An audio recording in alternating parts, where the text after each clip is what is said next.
Good afternoon, everyone. Wonderful to see this turnout right now. I know it is warm, but I think it's also better than rain. I'm Mark Wilson, Global Design Editor at Fast Company, and today we're talking about battling creative blocks and upskilling with AI. But what I really think that kind of distills to is how are brands using AI today, and how will they be using them in the future? And so hopefully all of us sort of unite and come up with some somewhat clear roads for you for the future when we wrap. With me, I have Joyce, the head of marketing at Dropbox, Pratik, the head of Gen AI at Coca-Cola, little tiny company, and then Amber, creative director at Intuit MailChimp. So thanks everybody for joining me. We're going to get into a lot of things, company structure, processes, and all of this, but I really want to start by level setting with, like, how are you actually using AI right now? And I think, Gen AI in particular within your teams. It would be great if we could hear from each of you, like, one or two use cases that are, I guess, somewhat typical now, even though it's a pretty new technology. Yeah, I'm happy to kick it off. One of the most obvious low-hanging fruit, honestly, is content marketing in terms of how do you think about, we're all facing personalization at scale, but we have finite resources, so how do you get to that? And one of my teams that has been doing a lot of it in content and campaign has been really getting past that big problem of that blank page. We all have that, the writer's block. I'm sure you can probably relate to that. And it's been really great to be able to use a lot of the AI tools now in terms of content writing to ideate. And just to kind of emphasize how much we've been able to support the personalization at scale is even in the past year, we started to track my SEO pages. Over 70% of those pages start with AI supplemented ideations. And that's now translated, once I started to track it within my team, 900 man hours saved just in this past year. So this is where it's been shifting that team's ability to then focus on other more creative unlock capabilities like storytelling, marketing strategy, and being able to kind of get past that blank page challenge. 70%'s a lot. Yeah. I mean, what do you think, going back 2 years, what do you think that number would have been at? Well, I don't know if the AI would be at the same capability, but I would imagine less than 20%. Right. So a majority of projects today that you're doing kick off with AI, essentially. A lot of the long-form content writing. Yeah. Pratik? Yep. Totally agree. Basically, our focus is to innovate with AI. AI helps us stay ahead of the curve in terms of creating consumer-facing engagement and kind of experiences. Now, most of, I would say 80-90% of projects start with AI, and we are putting more emphasis on how do we create something new with AI, which otherwise we could have not created, or we won't be able to create without AI. So AI kind of brings that superpower into creative capability, and that's where, one of the example is like what we did during last Christmas. We made you can have a conversation with Santa, and actually one of the Canva with not just Santa, but I think like the Coca-Cola Santa. Yes. Which is a specific Santa in our hearts. Right. So we went back to actually our archive where we created Santa in 1931, the way we know Santa, with the red dress and the happy, jolly, chubby man. So that we went into 1931 archival files. We worked with our partners to create 3D digital twin of Santa. And then in different 26 languages, you can speak across the world with Santa, real-time conversation. Every conversation is kind of unique. And in that, basically, we had kind of amazing millions of people converse with Santa. And in that conversation, kind of Santa takes the data, information, and creates this snow globe. And that snow globe, it gives it to you at the end of the conversation, which actually you can share on your social media. So that's, again, it's very unique and customized snow globe based on your own conversation with Santa. So those kind of stuff we could have not done before at scale, this kind of engagement. And people spent around average 8 to 9 minutes on our platform. That's like millions of people spending 8 minutes. It's a pretty rich conversation. It's a rich engagement. That's absurdly long. And yeah, one of the company we partnered with Microsoft, OpenAI. One of the company actually Canva owns now, called Leonardo AI. They collaborated with us. They gave us early stage, their early access to their new product called Phoenix Model. And actually that helped a lot. So we actually go to the companies like Microsoft or OpenAI or Stability AI or Leonardo and basically tell them that give us early stage access to the tool. So by the time that tool comes in the market, we are ready with our experience and we are ahead of the curve. So that's how it kind of helps us. One little follow-up before we get to Amber, which is how much of Coca-Cola's sort of AI use today do you feel like is sort of doing that copywriting at scale, blank page work, sort of doing, I guess, the tasks that we've had today versus sort of that future forward, Santa Claus can now talk sort of thing? Where is the ratio roughly in your head? I would say what we used to do, non-creative work, like knowledge management, like insights, so we have our own Coca-Cola GPT. So if I want to know which pack size of Sprite sells highest in Vietnam, I can just ask GPT and they give us, and that's our data aggregated and kind of arranged with the same way the GPT works. So those kind of stuff, which is like available to everyone across the company, and that kind of creates amazing efficiency in terms of speed to market. So that is huge. So again, if I put ratio across multiple R&D, supply chain, knowledge management, creativity, all those, I would say 50, 60% of work has AI. And I would, yeah. Amber? Yeah, so kind of piggyback off that. Sometimes AI, you're using it as like you're staring at a blank page at MailChimp, specifically in the creative process, which is what my team works on. We incorporate AI at different points, just depending on what the problem is, really, and what how we can use AI to solve those problems. And so there was a recent campaign. We just, and this is a little self-promo, but we just launched some new beautiful pop-up forms, if anyone's interested in pop-up forms. And my team was tasked with creating an ad campaign, so commercial, to promote those forms. And we only had, and I'm saying like maybe they gave us 3 weeks to make fully produced, think of an idea of this, how do we talk about our product, how do we advertise it, how do we go make that campaign? And it was really daunting, but we're like, okay, maybe we can use AI. So sometimes AI is used as an execution to help you bring forward an idea. And so we decided we were going to shoot a bunch of static photography of people to kind of like put in our pop-up forms. And then we fully animated the spot and just used AI tools to animate their mouths. It was actually like a little music video, so if you want to check it out, please do.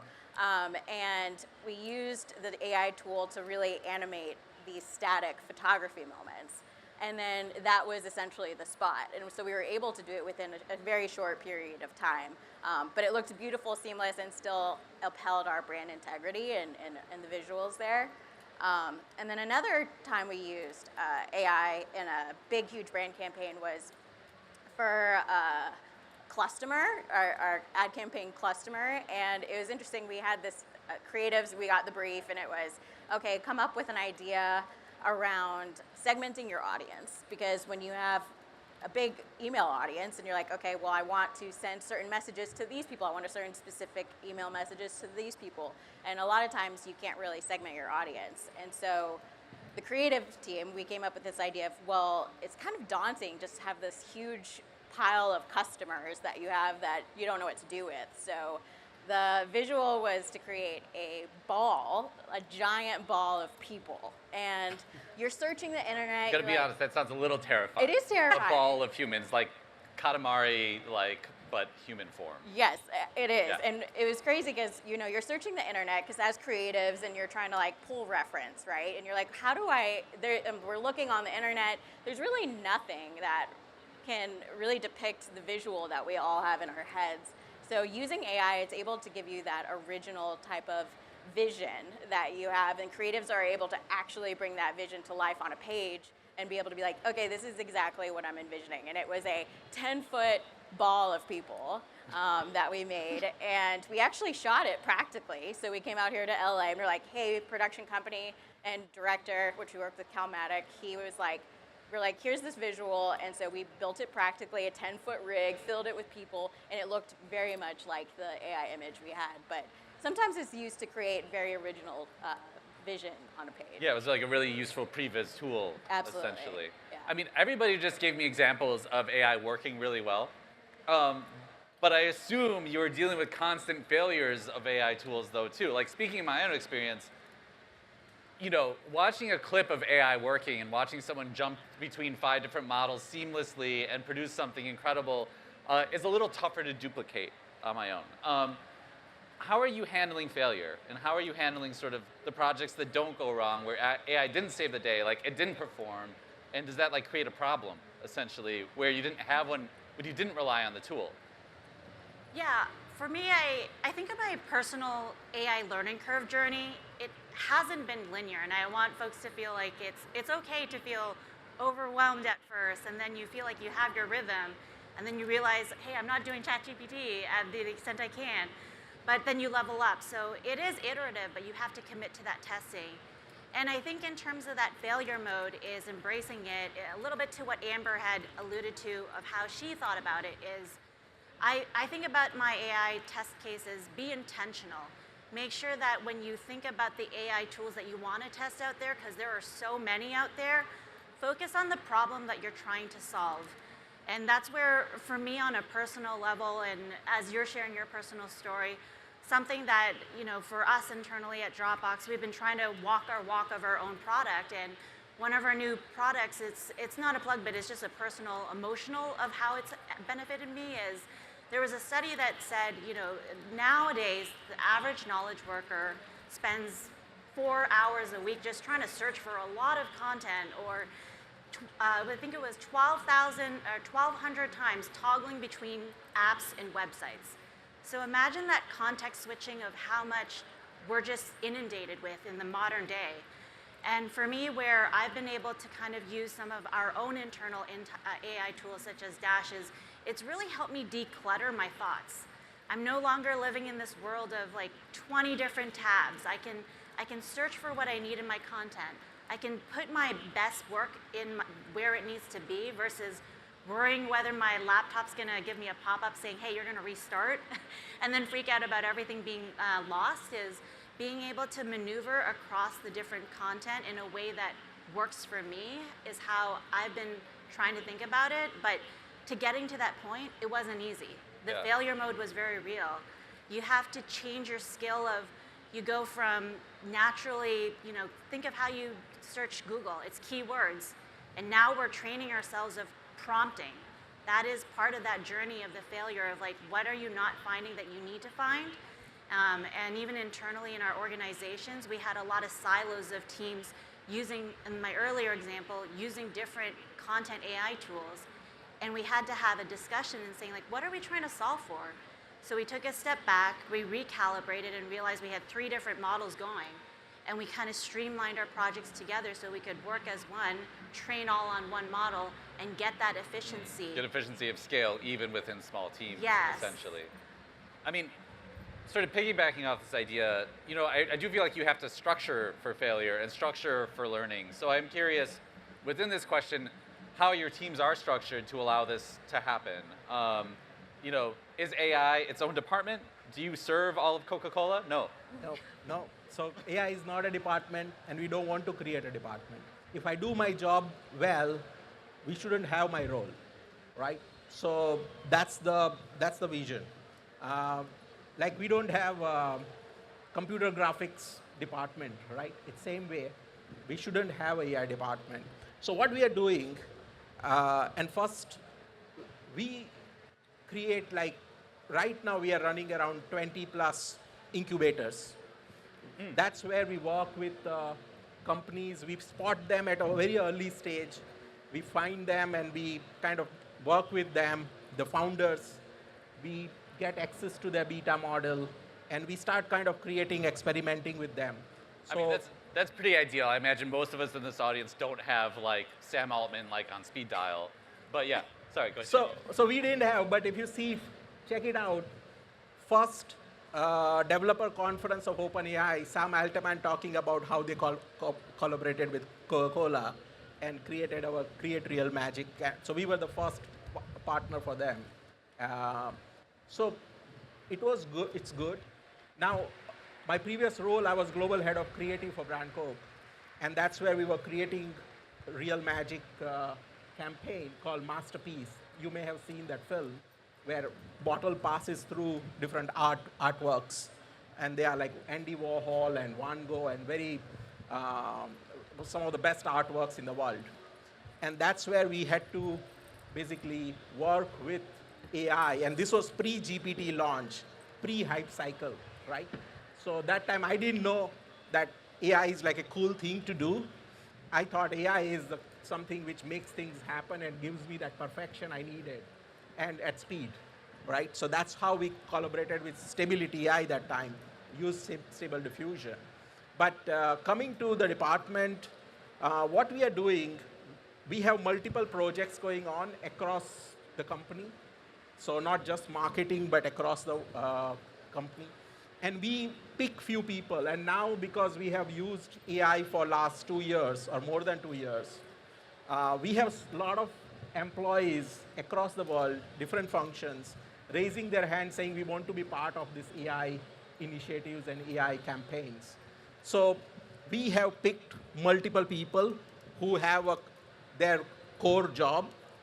50% they do their job, their current job, and 50% time they work with me and my team on AI-led projects.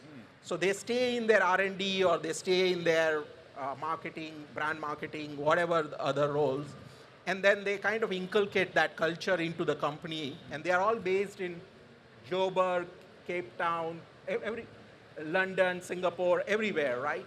So that's the way we actually inculcate the culture.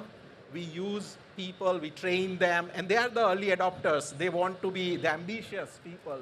They know that AI is going to build their career into kind of next level. So it's kind of it's competitive advantage within for them as their career building tool as well. And we have a lot of volunteers, and that's how we build. And as I said, that we don't want to build vertical AI department. We shouldn't. I mean, Amber, I'm curious, like, what is the approximate size of your team, and like, how are you integrating AI specialization to that team? Is everyone expected to use AI now? Is everyone not? We're encouraged to use AI, and I think everyone should be, obviously. On the creative team, I mean, actually, I think I read a Fast Company article that said 83% of creatives use AI, but only 48% actually adapt it, like, fully. And so I feel like that is pretty accurate for our team. However, that should definitely be shifting, I feel like. Our team, we're not fully equipped. We don't have specialists that use AI. We're very small in nature. Specifically, the brand campaigns team, I believe we only have maybe 10 people. But everyone on my team does use AI. And we do prepare for those failure moments, especially like with the campaign I just spoke about, where it was the execution. You have to staff accordingly, right? And prepare for that failure. So, for example, you have to brief everybody on the idea and the vision, especially, and then you have to have someone that is constantly tinkering with AI, putting in prompts, understanding what's working, what's not. It's like one simple word or one little, we're dealing with photography, so it's like if one person's, like if their hand was by their face, right, like the AI would kind of take that and do something completely different. It also AI outputs something completely different every time you try to use it to generate something. So preparing for that and staffing accordingly. We had a photographer there, we had our motion designer there, we had our AI user there, we had an art director there, copywriter, all to make sure that we were doing it live. Like the photographer would take the image, send it to the AI person would take it, send it to the videographer, and it would all just kind of, we would do it live on site just because we were under such a tight deadline, but ultimately it really takes everyone to huddle around it and champion it. I'm curious, AI has a lot of capability, but are there sort of taboos in what you'll do or won't do? I guess won't do with it within your company, within your teams? Like, are there sort of like lines you've said, well, we won't do this, right? Like, everything here is fine. I don't know. It's definitely an interesting question, and I think in more recent conversations I've been in with roundtables of marketing executives, I think I view it as a two-step problem. The first is, do you even have enough adoption first to kind of provide those parameters? Assuming you do, then I think you're leading to the second part is governance. At Dropbox, for us, one of the big things that we hold a lot in terms of the taboo is how do you preserve the tone and voice, the brand elements of it, visually and verbal. Those are pieces that are a little harder, and it depends on, do you have the right artifacts to train the model to the bar and the caliber that you're trying to do. And that's where we are in that journey, is trying to find enough of the quality artifacts of where we want it to go. And that's some of the challenges. In speaking to some of the other executives in probably the past 2-3 months, folks that work in regulated industries, it's really challenging if you have things like HIPAA compliance of where you're not allowed to say certain things that are identifiable, and whether written or imagery. So I think it depends answer, but Yeah, of course. being very clear of having that discussion with your team, your executives, of what are those taboo things that you want to make sure, what are you solving for in your AI use cases, and what do you want to make sure you put boundaries around? Amber, Pratik? Yeah, 2 points basically. One, don't want to use AI as the compromise tool. Like, hey, we don't have time, let's use AI. No, that we shouldn't do. And Yeah, we're on deadline. Like, Yeah, all right, no. fire it up. it's not a compromise tool, so definitely that no. The other one, in the team, I will never use any tool or start any project without working with our legal department. So the way we work is basically we identify what we want to do, what idea, how we are going to create, where we are pushing the envelope, and then working with our legal counsel to figure it out, different partners and kind of how we are going to collaborate with who. And so it's kind of it's a very important point, and we shouldn't kind of just take any tool and kind of use it, because as a company, it's kind of going back to your reputation and what you stand for. Yeah. Yeah, I mean, when you're using AI, especially to do image or video generation, you can tell right now when you probably see an ad or you're scrolling through social media and you're like, oh, this is definitely AI generated. And so as far as what we want to make sure from a creative perspective is that we are marrying the two worlds of like human intelligence and artificial intelligence, and that it seems natural and cohesive and not nothing that is possibly looking fake or inauthentic. It still has to feel like it's like part of our world. And so that's definitely a big area that we try to make sure we balance that. And then I will say one big part is also with models, and especially if you're doing photography or like making sure you're fully transparent currently all the time with AI, and making sure that everyone is on board, right? When we do any type of shoot, we're making sure that all of the models, everybody, the photographer, they're very aware that we're using AI and that that's in their contracts. And hey, here's what we're doing with it. Here's like the intention behind it, because you never want to just use AI just to use it. You It need has to to have disclose it to every stakeholder, you're basically saying. Like, we're using AI right now, so you know. Exactly. Just so you know, Yeah. we're using AI. Here's how we're doing it, so that especially if you're working with actors, writers, right? Like, hey, here's what we're going to do with your words. Here's what we're going to do with your face, probably your body, and actually, surprisingly, everyone is usually on board.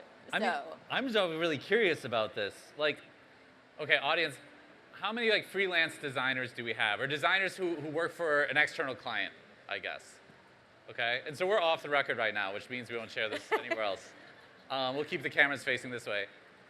Does everyone always disclose if they've used AI in a project to a client? No? I feel like it'd almost be impossible, right? Especially like how early like AI is baked into some of these tools, like Canva. Like, am I using AI? Am I using a template? Like, I'm actually not sure at times. Yeah. Well, we have a few minutes left, and I would like to know what you're most excited about. Like, what about AI right now, within your field, within your company, if you'd like, within the next 2 to 3 years, is like less dread-inducing, I guess, than you're thinking about the possibilities of what you can do with it. For me, I think we talked a lot of the obvious use cases, and one of our CEO talks about hype moving faster than habits. That's part of it, but I think the other part for where I'm interested in as marketers is the craft of how do you capture the ethos and pathos of the evolution of more content or more brand campaigns at scale, but still preserving what so much of us do in the creative aspect. How do you capture that in the AI? And that's where I'm really curious of how the models will evolve. Yeah. No, basically I see in next 12 to 24 months, basically everyone, 100% use company, basically everyone uses AI in some or other way. And again, keeping that one thing that it's like for creativity, it's the innovation tool.